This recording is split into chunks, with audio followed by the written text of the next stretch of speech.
Each type of pasta comes in the form of short, wide tubes, usually with the ends cut on the diagonal. Fusilli, penne or tagliatelle? Yeah, well, fusilli are spirals and tagliatelle are stringy ones, to use the technical term. So it's penne. Penne is correct. Well done, Kevin. On to you. Back to you then, Neil. What type of food is quinoa? Quinoa. Is it a grain, a cheese or a fruit? Right, let's see if I can think this through. I'm pretty sure it's not a cheese. Grain, fruit, grain. I'm going to have to guess. I'm going to say it's a fruit. Okay, quinoa is a grain. It's a grain, so a chance for Kevin to take the lead. Kevin, which chef is the most junior in a professional kitchen? The chef de partie, the commis chef, or the chef de cuisine? Not good on my chef ranks. I've heard of a commis chef, but I couldn't really, other than any political affiliation. I've heard the term, but I can't. Commis chef. Chef de cuisine sounds as though it should be quite high up. I'm going to say commis chef on the basis that I've heard of it. That's simple as that. Making Daphne happy, it's the right answer. The commis chef is the most junior in a professional kitchen. So it means you've got to get this then, Neil. In the Australian dish pie floater, the pie floats on a bed of what? Pea soup, sour cream or melted cheese?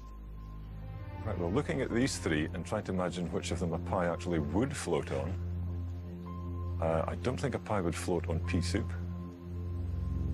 Sour cream, I'm going to just have another guess, I'm afraid. It's melted cheese. Melted cheese. Sounds delicious, doesn't it? Pie floater on any of those. It floats on pea soup, Neil. The pie floater involves pea soup. And don't know what's in the pie. But there we are. It means that Kevin is through to the final round. And Neil, you won't be playing there. Would you both please come back and join your teams? Well, first blood to the Eggheads in this Eggheads v Mensa tussle. It's like Alien against Predator or something, isn't it? OK, let's play another head-to-head. This one is arts and books. Who'd like to play this one from the 2% solution?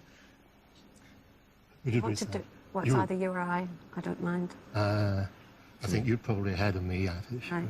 You think so? Yeah, I would think so. OK, I'll be doing arts and books. All right, then. Shirley, who would you like to play from the Eggheads? It can't be Kevin. Any of the other four? Let's confer. What do you think? Not CGN. OK. CGN. Any preferences, Far too anything good else? at that. He's far too good at that. OK. I'll take on Chris then, shall I? Take on Chris. Yeah, I'll take on Chris, I think. OK, Shirley, you're taking on Chris. And again, can I ask you to go to the question room, please? Well, Shirley, Chris has won his last 5 attempts at arts and books, lost before that. So do you want to go first or second? I'd like to go first, please. Good luck, Shirley. Here's your first question then. How many acres are there in the wood in which the Winnie the Pooh stories by A.A. Milne are set? 10, 100 or 1,000? I think I used to read this with my children. I'm fairly certain it's 100. OK, yep, the 100-acre wood is correct. A good start. Chris, who wrote the book The Wonderful Wizard of Oz, on which the famous musical film was based? Ian Fleming, Arthur Ransome or L. Frank Baum? Well, it was written a surprisingly long time ago, around the turn of the 19th and 20th centuries, by L. Frank Baum. It is the right answer. Well done, Chris. Didn't know it was that long ago. I suppose the film was in the 30s, wasn't it? 38, 39, yeah. OK. Right, back to you then, Shirley. Second question. The Danish writer Peter Høeg published a novel in 1992 with a title that translates into English as Miss Smiller's Feeling for what? Snow, wind or rain? I saw this film on TV not very long ago. It's a lovely film, and the answer is snow. Yep, snow is correct. Miss Miller's Feeling for Snow. OK. Chris, Caius Marcius, Volumnia and Sicinius are characters from which Shakespeare play? Macbeth, Coriolanus or The Tempest? Well, they're all Roman names. Macbeth is set in 11th century Scotland, and The Tempest is, well, set in a sort of quasi-mythical Mediterranean setting, but they are Roman historical characters from Coriolanus. Full answer and correct. Well done, Chris. Thank you. 2 each. Shirley, Charlie and Lola are a brother and sister who feature in a series of best-selling books by which children's author? Lucy Cousins, Helen Nichol, or Lauren Child? Oh, I'm afraid I have to admit I've never heard of any of these authors. For absolutely no reason whatsoever, I'm going to go for Lucy Cousins. OK. You said you used to read to your children. Presumably they're grown up now, are they? Yes, they're teenagers now. Right, so Charlie and Lola after their time. Charlie and Lola, the books were written by Lauren Child. Lauren Child, not Lucy Cousins. So a chance for Chris.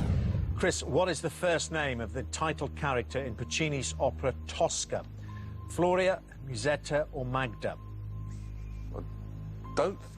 She's Italian, so I don't think she'd be called Magda, which is more Hungarian, Slavonic.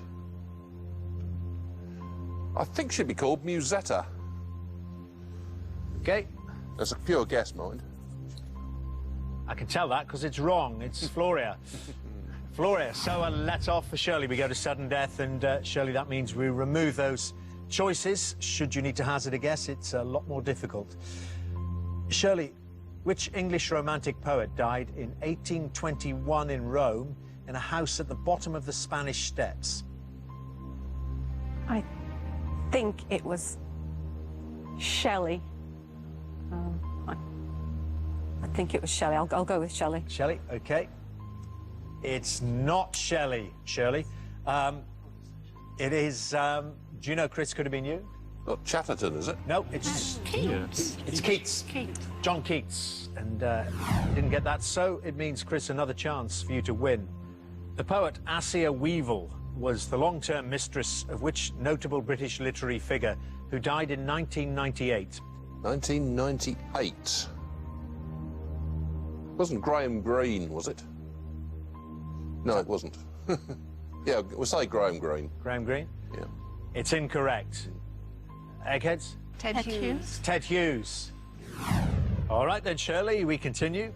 Another question each. Shirley, which English biographer is the creator of the fictional detective Jemima Shaw? I'm afraid I have absolutely no idea whatsoever, so I'm going to have to pass. I truly don't know. OK, Shirley. Very honest of you. You're not going to hum and haw and then say, oh, I don't know, Afraid not. after 20 minutes. Do you know this, Chris? Patricia Highsmith, is it? Nope. Antonia Fraser. Antonia Fraser, says everyone else in the studio. Lady Antonia Fraser. So, nothing there. A pass from Shirley yet, so a chance for Chris. Chris, who wrote the novel A Portrait of the Artist as a Young Man? Stephen Dedalus is the hero, so must be James Joyce. Is that your answer? It is correct. It is James Joyce, the author of A Portrait of the Artist as a Young Man, which means you've just got through to the final round. Chris missed a couple of chances early on, but has finally done it. It means, Shirley, you won't be playing in that final round. Would you both please come back and join your teams?